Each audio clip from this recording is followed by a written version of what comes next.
Ce qui se retrouve en tout cas dans ce travail-là et dans ma démarche en général, c'est que je travaille souvent sur des supports qui ont déjà une vie, qui ne m'appartiennent pas ou que je vais me réapproprier. Donc je vais toujours essayer de raconter une histoire à travers l'appropriation d'un objet, parfois en changeant beaucoup de choses, parfois pas grand-chose. Mais c'est un processus qui prend du temps.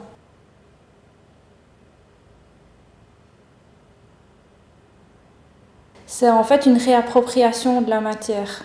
Auparavant, j'ai beaucoup travaillé sur mon histoire familiale, ou en tout cas sur des histoires qu'on me racontait par rapport à ma famille que je ne connaissais pas. Et souvent, je l'ai fait à travers justement des photographies. Voilà, la série qui est présentée au Prix Collignon, elle s'appelle Les Anonymes. Et on ne voit pas leur visage, ou en tout cas, j'ai travaillé là-dessus.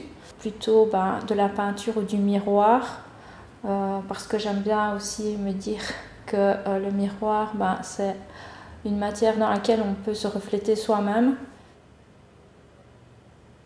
Il y a aussi l'idée de traces avec les chaussons en céramique qui sont là,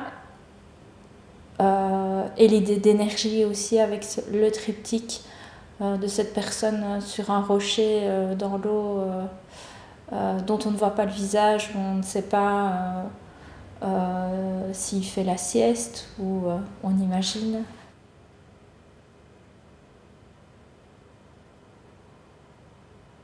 C'est assez nouveau en fait d'utiliser des images qui ne sont pas liées à mon histoire familiale, et à la fois elles racontent un point de vue sur la photographie de famille aussi. Puis après, il y a des photographies type la communiante, la photo de mariage, où on marque comme ça des rites de passage. Et souvent, quand j'achète un album ou on me donne un album, tu te racontes les histoires, quoi. J'ai des boîtes, moi je travaille, j'ai des boîtes et puis je sors des choses, je les regarde.